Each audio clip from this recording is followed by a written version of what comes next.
नाही, खरं तर त्यांनी निष्पक्षपातीपणानं काम करावं. मागच्या त्यांच्या चौकशीचं काय झालं याच्याविषयी मला कल्पना नाही, पण आता जर शासनाने नियुक्ती केली असेल तर निष्पक्षपातीपणानं काम करावं हीच अपेक्षा प्रत्येकाची असेल. विधानसभेतली भाषणं काढली तर विधानसभेच्या भाषणांमध्ये हे आरोप करणारे नेते आज सत्तेत सामील झाले, त्यामुळे त्या सत्तेत सामील झालेल्या नेत्यांनी त्यावेळी आपण केलेली भाषणं त्या चौकशीनंतर त्यांचं समाधान झालंय का हे खरं तर महाराष्ट्राच्या जनतेला सांगितलं पाहिजे. महाराष्ट्रातली एकूणच गृह खात्याची कामगिरी ही खालावते अशी दिवसेंदिवस आकडेवारी कानावर येते आणि त्यामुळे अशा या पद्धतीची नियुक्ती होत असताना सत्तेत जे सामील झाले ज्यांनी आधी विरोध केला होता त्यांनी भूमिका स्पष्ट करावी.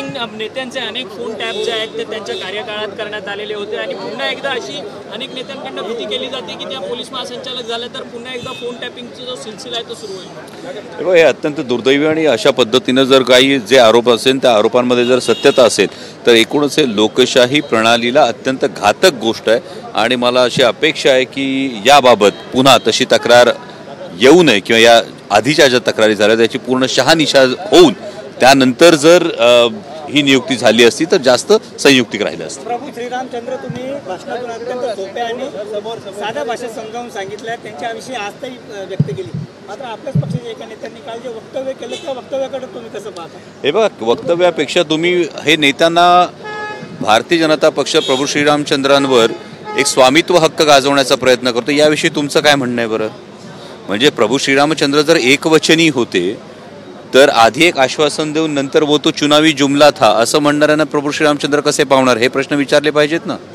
ज्या प्रभू श्रीरामचंद्रांनी सीतामाईच्या शीलाच्या रक्षणासाठी लंकेवर चढाई करून सीतामाईचं सोडवणूक केली, तिथेच आज या देशामध्ये आमच्या महिला कुस्तीपटू जे देशाची मान अभिमानानं उंचवतात त्या साश्रुपूर्ण नयनांनी साश्रुपूर्ण अश्रू हे करत असताना कुस्तीतून निवृत्ती जाहीर करतात आणि ज्यांच्यावर आरोप आहेत त्यांना आश्रय देणाऱ्यांना प्रभू श्रीरामचंद्र कसे पावणार? परंतु तुमच्याच पक्षातील दोन नेते या वक्तव्यावरून भिडताना पाहायला मिळत आहेत. रोहित पवार यांनी खरं तर अनेक मुद्दे आहेत त्यांवरती बोलावं असं सांगितलं. तर एक गंमत तुम्हाला सांगतो, एक मी तुम्हाला गंमत सांगतो. यामध्ये चर्चा करत असताना माझा एक अत्यंत जवळचा मित्र होता जो प्रचंड खुश होता या राम मंदिराच्या निर्मितीसाठी. जेव्हा मी त्याला विचारलं राम मंदिराला दर्शनाला जाणार आहेस का, तर त्या मित्रानं मला असं सांगितलं की अरे जाणार होतो पण 4 महिन्यापूर्वी नोकरी गेली त्यामुळे आता जायला तिकीट परवडत नाहीये. मग मी त्याला विचारलं की जर कुटुंबाचं जर तू सेव्हिंग केलं तर तुला जाता येईल, रामलल्लांचं दर्शन घेता येईल.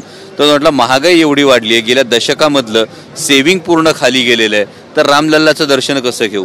शेवटी त्याला कोणीतरी सल्ला दिला की रामनामाचा जर जप केला तर योग्य मार्ग सापडतो, रामनामाचा जर जप केला तर त्याला योग्य मार्ग सापडेल आणि तो हा निर्धार करेल की 2024 कमळाचं बटन दाबणार नाही, मग त्याला नक्कीच अयोध्येला जाता येईल. याच गोष्टी आहेत. त्यामुळे कोणी काय विधान केलं यापेक्षा महत्त्वाच्या ज्या गोष्टी आहेत, जो महागाईचा प्रश्न आहे, जो याचा बेरोजगारीचा प्रश्न आहे, हा प्रश्न सोडवत असताना प्रभू श्रीरामचंद्रांच्या विषयीची आस्था आहे, जी भक्ती आहे ती देशाची आहे, ती कुठल्या पक्षाची नाही.